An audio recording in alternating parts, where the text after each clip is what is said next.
De eerste mogelijkheid is wel degelijk voor Cambuur. Hier is het Sambisa, de nieuwe linkervleugelverdediger van Cambuur, die terugbrengt. In de kluts de bal mooi krijgt, net ongelukkig is. Maar uiteindelijk bedarret zijn schot op de peel. En zo bleef Cambuur op 0-0 staan in die drege uitwedstrijd en NEC. Hier is het schot van Overtoom. Wordt net goed behandeld door keeper Maus in. Boom, daar zit hij hier. Anas Atjabar, hij scoort voor NEC op slag van rechts de 1-0. Hier het schot van Overtoom. Het net goed verwerken van de bal trok de keeper van Cambuur. En dan het inzitten van Atjabar. En dat betekent dat Cambuur maar in 1-0 heeft te staan de rest in gaat.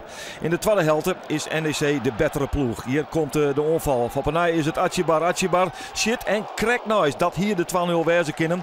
En dan hier Cambuur echt achter de feiten onroem. Dat gebeurt trouwens nog wel, want hier wordt heel matig goed verdedigen trok van Koesveld. Dan komt de bal daar bij Sven Braken. Hop, mooie kapbeweging en daar zit hij de bal. Jonken de keeper van Cambuur. En dan is het, na krappel en oorenspeling, toch 2-0 voor de ploeg uit Nijmegen. En liek het Cambuur kansloos. Hij docht dat goed hier, die Braken, afkomstig van Almere City FC. Maar Cambuur jouwt het nog net op. Er komt meer onvallend spul in de gelederen van Cambuur. Er is ook onvallend wisselen, want hij erin komen, Isaac Calon. En die leidt die bal keurig naar de rechterkant met Kevin van Kippersluis. Maar help van de verdediger van NEC.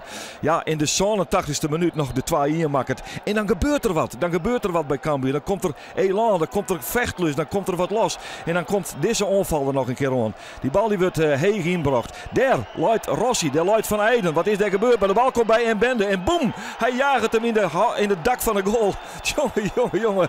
Emmanuel Mbende, de beemlange verdediger van Cambuur, zwaar het in de dying seconds van deze wedstrijd toch nog voor een punt van Cambuur. Zij spelen met 2-2 Leagues en NEC.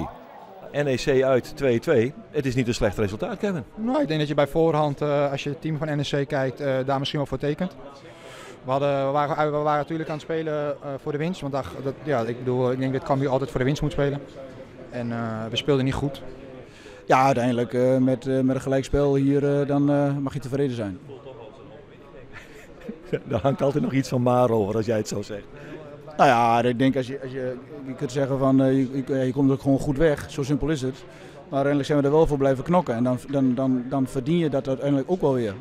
En dat vind ik wel mooi.